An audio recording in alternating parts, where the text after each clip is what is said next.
What's going on, guys? I am Toxic Jordan. Welcome back to the channel. So today we're going to be taking down stage 100 of the Kid Goku, the Path to Power Kid Goku EZA here. So the type effective category that we want to be using is Terrifying Conquerors, and then, this is actually one of those ones that specifies extreme class characters are going to have the additional attack power, which kind of makes sense because I don't even think there's a single super class character on Terrifying Conquerors, so that doesn't really matter. Pretty easy to get a very powerful build here. There is lots of good STR characters, but more importantly than that, we've got a couple in here that are going to be providing like really high chances to crit against this event, and which I think is going to be even more important as far as the damage that we're dealing than just STR characters in general, right?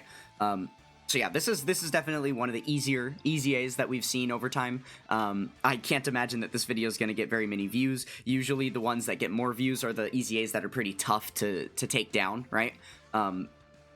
But yeah, so the Terrifying Conquerors build, not too bad here. One nice thing about Terrifying Conquerors is that a lot of the extreme class units have a lot of the same categories. So even if you don't have a really good unit that's going to be able to provide you, like, specifically a Terrifying Conqueror's leader skill, you should be able to find one that, like, you could do a Planetary Destruction leader skill that also falls under Terrifying Conquerors, right? Or movie bosses, that also falls under Terrifying Conquerors, space traveling warriors, that also falls under Terrifying Conquerors, things like that, right? Maybe even like sworn enemies could be a possibility. Two of the biggest hurts for the Terrifying Conquerors category is that, wait, actually, I don't want to speak incorrectly. I'm pretty sure Broly's not on Terrifying Conquerors. I'll have to double check that. We'll double check the category after, but Broly, and then one that I know for sure is Boo. Boo is like the biggest miss of not being on the Terrifying Conquerors category, right? So that is like the two biggest extreme class characters that wouldn't qualify there. Though I'm not sure about Broly. Maybe he is on Terrifying Conquerors. I don't know. I guess that wouldn't really make sense with his lore, right? Because he wasn't really conquering planets and stuff. He kind of like lived on planet Vampa, like off on his own, or with Paragus, but he wasn't really doing like the whole Saiyan thing, like the same way Nappa and Vegeta were, that qualify them to be on the category. And then, yeah, he wasn't really successful in conquering because when he came to Earth to fight Goku, he lost, right? So, I don't know. Yeah, he probably isn't on the category. But as you can see there, pretty brainless. We're still able to very easily auto this at stage 100. Not too much difficulty there. Yeah, let's go ahead and jump in, take a look at the category and see here. Terrifying Conquerors here. Go by character. Yeah, so this is kind of the build we're looking at. Yeah, so Broly's not here. So yeah, between Broly and Boo, those are the biggest extreme class characters that are not going to be available, which obviously are two of the best in the extreme class roster at the moment. So yeah, that is a pretty big hurt. But yeah, I don't know, not too difficult of an EZA to take down. You know, obviously, the Cooler is providing the leader skill for us, and it's convenient that he is an STR character. But aside from that, you know, we have, like, the Frieza here, who I believe is getting guaranteed crits because of the type of enemy that we're facing. Yeah, guaranteed crits because we're facing off against a Goku, and then providing some amazing defensive support. And then this guy, because we're facing off against a pure or hybrid Saiyan, we get the additional 40% crit chance. And then the other crit chance is where? There should be... Oh, right here. So when our HP is 40% or more, then we get another 40% crit chance. So he's got 80% chance to crit in this event, so he's going to be hitting quite hard for you. And then Turles is going to be critting at 24 key, I believe. Yeah, performs a crit at 24 key, and then on top of that, he's a really, really good support for Terrifying Conquerors, so he's not a bad unit to have on the rotation. Bojack, he is pretty solid post-EZA. Obviously, he hits decently hard and stuff. You're not going to be able to get, like, his transformation or anything like that. And there are a couple of pieces of his passive that require you to be facing off against multiple enemies and stuff. But again, these space traveling warriors buffs and inhuman deeds and stuff, there's a lot of characters, you know, that face off against those things, right?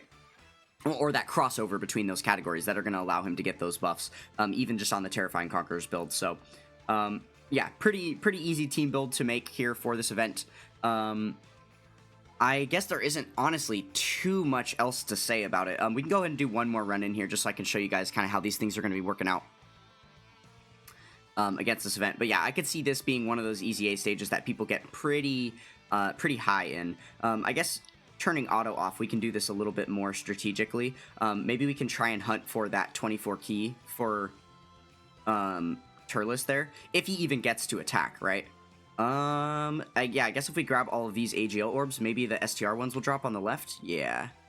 It's not going to be quite enough for his 24 key. Yeah, that is a little bit of a tough thing with Turles. It is kind of hard to get his 24 key because he doesn't link up the best with all of these units. And obviously he's going to be building key over time, so you know, in the EZA stage, he's not going to have the opportunity to do that just turn one every time. So that will definitely hurt him. Okay, so I guess after this run, what we can go ahead and do is look at the friends list and see what kind of teams other people have been bringing into this event. Just to see if there's any other really good meta options or something like that, or if there's anything else consistent. I got to imagine that the STR Cooler, being a 200% Terrifying Conquerors lead and having type advantage over this event, is probably going to be the most widespread leader that we see on the list. But yeah, we'll do a quick scroll through and see if there's any other interesting team builds or ideas that people have. I did notice when we jumped in just now that I was 3rd place on my friends list. Oftentimes sometimes I'm first, just because I do get my EZAs higher than like stage 30 and then higher than stage 77, which is the highest you'd need to get like the title for it. But there are some heavy EZA grinders out there, so after a couple of days, which makes sense, this event's been out for like a day or two now, that there are some people who grind quite high in these, right? Okay, yeah, so it looks like the people on my friends list are not super that much higher than me. Okay, yeah, so the AGL Frieza, that does make sense. As far as defensively, right? Obviously, the Cooler's going to be providing a little bit of damage. The AGL Frieza actually was on my team for a little bit until I switched, I think, the Turles onto the team instead. Was the unit that I swapped in. Or no, it was the Giant Ape Vegeta, because he's going to have more defensive power, right?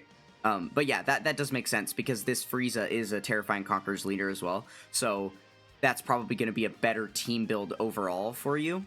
And then, yeah, like the AGL Golden Frieza, and then even the TUR version of the AGL Golden Frieza. Oh, well, I guess you'd only be able to choose one, because it is an EZA event, right?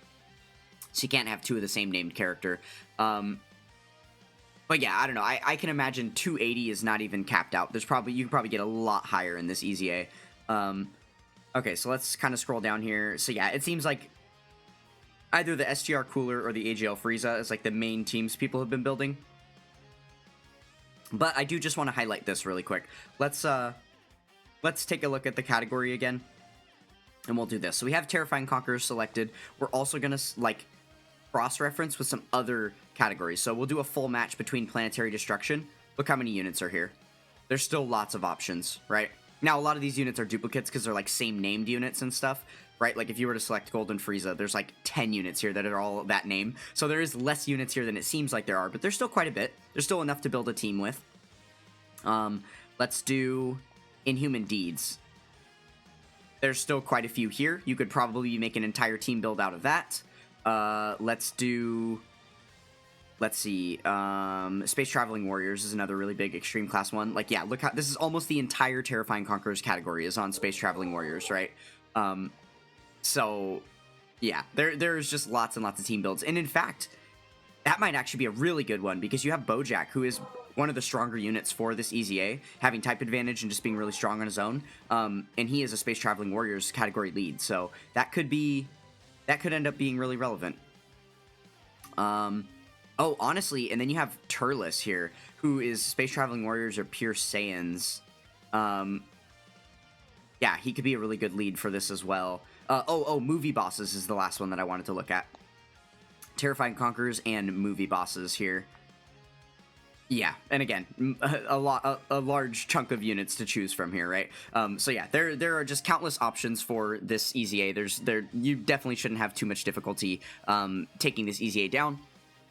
Okay, so before we finish up the video, we will go ahead and switch over to the wiki, and I'll give you guys, you know, some pointers on a couple of units that are not on the, you know, not on the, like, category or anything, that still might be, like, usable units and stuff. So yeah, we'll take a look at that and see. Okay, so this here is my list of special utility characters that I think we can consider their viability in any given EZA stages that aren't just, you know, ones where they're on the type effective category or, you know, or like on leader skill or whatever, right? Okay, so starting with Cooler, there is definitely like a tier of these characters at this point, and I might start doing this in a different way, just because we're starting to get so many of these characters added into this list. I might put them in like a tier list format eventually, but for this one, we're just gonna go like this. So yeah, for the Cooler, the main thing to note about him is that he has the Revive available. Now, I wouldn't actually pick him for this one. I believe he is on the Terrifying Conquerors category. He should be. I think all Metal Coolers are. Yeah, so he is on the category here, which means it's unlikely that you're going to get the Revive for him. Maybe if you're trying to grind up to, like, you know, in the upper hundreds of stages and stuff like that, then he would be potentially a viable unit to use. Because you might actually see the Revive happen at that point. But prior to that, he's not going to be really providing much to you other than that Revive. He does have his active skill as well, but it doesn't proc until like turn 6 or something like that. So still not going to be like a huge, you know, like a huge help on this EZA in general. Okay, so then moving on to the next here, you have the 7th anniversary LRs. I did in my last EZA video, it was for the GT, Super Saiyan Goku and Vegeta. I did actually do an example run of how the LR Gods and the LR Super Saiyan 4s can work, but it's huge for them that on turn 1, they have 77% damage reduction, and then on turn 4, when you can transform them, they get 77% damage reduction again, as well as some amazing, like, countering abilities, dodging abilities, scouters, guard, things like that. So even with no leader skill and stuff, they can still kind of hold their own, at least for those couple of turns. So if you needed an extra unit to throw on, they can work, right? So yeah, those are potentially viable units. AGLUI Goku, I did decide to throw in here, just because he is the best dodging unit in the game. He starts at 77% chance to dodge for the turn, and then every dodge he gets adds 7% until he's at 100. So, you know, it only takes like, what, 4 super attacks for him to get to that point, and then he's at 100%, or not 4 super attacks, but like to evade 4 attacks, and then he's at 100% chance to dodge. It's good enough to rely on, especially with something like an EZA stage where they're very quick runs that you go into, and if you lose, there's no harm, no foul, you just jump back in for free, right? So I think it's definitely one of those cases where it's justified using, you know, depending on the RNG of a dodge unit here. To get you through, right? Basically the same idea as like the Devilman strat, except way easier to accomplish and way less chances of failure. Okay, and then moving on here, we've got the Int Fat Boo. Unfortunately, again, Boo cards got completely cucked out of the, you know, the Terrifying Conquerors setup here, so he's not on the leader skill, but that actually does make him better for this EZA, because he's not going to be on the leader skill for you. Well, and in fact, he might still be on the leader skill, just depending on what unit you specifically use as your lead, because he is still on... oh, I guess Worldwide Chaos would have been another one we could have double-checked with, like, cross-reference with Terrifying Conquerors, right? We didn't look at that. But yeah, he's on Worldwide Chaos. He is on Time Travelers, so if you did the Bojack build, he would be on his sub-lead. Sworn Enemies as well, so, like, maybe, like, if you did a Namek Frieza build or something, he would be on there. I suppose Artificial Lifeforms could be a decent, like, extreme class team as well. But yeah, there's a couple here. Maybe even Demonic Power. I didn't really consider that one because I personally don't have the STR Lord Slug. But yeah, if you had him, he could potentially be another good one. So yeah, there are a few decent teams where I guess you could get him on the leader skill for... you know, for like this EZA specifically. But if you don't have him on the leader skill, remember that he's got the free Revive, and then after Revive, when he comes back, he's got the Ghost Usher turn. So I could imagine him paired with like the 7th Annie LRs or something could actually be really good, because if you end up, you know, running out of their protection, but then you have him to be able to give the Ghost Usher and stuff later on, that could be a really viable, like, setup. Or if they end up on the same rotation and you're worried about them getting killed, you could just force the Revive with him instead so that they don't have to get attacked at all. So yeah, there's some strong viability between those units. And then obviously we have the Android 17 and 18, who are good because they have the Ghost Usher active they can use right away. So yeah, that can be a really solid unit for you as well. And then the Tech Caulifla, is she going to be usable this time around? Oh yeah, because you'll be facing off against a Pure Saiyan, so she will have 100% dodge in this EZA, and then the God Goku will have 77% damage reduction because he is, you're facing against a Pure Saiyan, right? Now, one thing I will say about this God Goku, I am very close to the point where I am considering taking him off this list. Just because of watching the performance of... I did bring the 7th Annie LRs and then him into that same EZA stage against the GT Super Saiyans, and he was not performing as well. He was taking hits for like a couple 100k, whereas they were tanking everything for double digits, right? So I think as far as relying on just like an off-leader skill unit that's just providing damage reduction, these units are definitely better to choose for that than this guy at this point. And the one thing that you have as a benefit, though, is that they specifically have it on their first turn of appearance, and then the first turn post-transformation. They're going to have that protection, and then they won't have it for any other part of the fight, whereas his is just kind of permanent. So that is one help, right? But they're just going to be stacking so many stats on their super attack effect and stuff as well that they just end up protecting you a lot better than this guy would overall. So yeah, I would probably say that he is like one of the last possible units you'd want to consider, and really the only time that you're going to want to bring him is when he's on the leader skill and he has real stats, and maybe he's on the type effective category too. Then maybe. But yeah, aside from that, this unit is definitely falling off and not looking as good as a lot of these other utility units. And then kind of same thing with Cooler, right? He is not quite as good just because he doesn't provide as much protection as some of these other units. Having the revive is nice, but I think the Boo is definitely the priority unit with the free revive, right? Because while you can have multiple units on here that provide the Ghost Usher active skills, because you can use them both, so like you can put both of these units on the team, get both of their Ghost Usher active skills, and get 2 free turns of damage, you can only rely on one unit's revive, right? So like the Cooler is... if you use his revive, then you're not going to be able to use the Boo revive, right?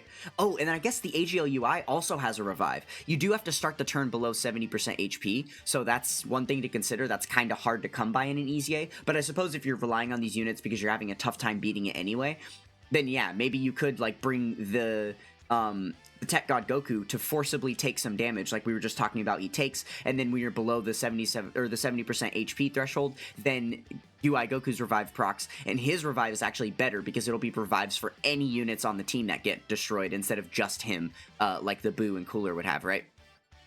So yeah, lots of fun utility in there. Feel free to try and take these characters in if you are, lacking some other Terrifying Conquerors units to be able to build a full team with. Alright, well, I think we'll go ahead and finish up here. Don't have any other information for you for this EZA. Good luck with your Path to Power Kid Goku EZA event. That's going to do it for this one. Don't forget to check out the links in the description below, and I will catch you guys next time. Peace!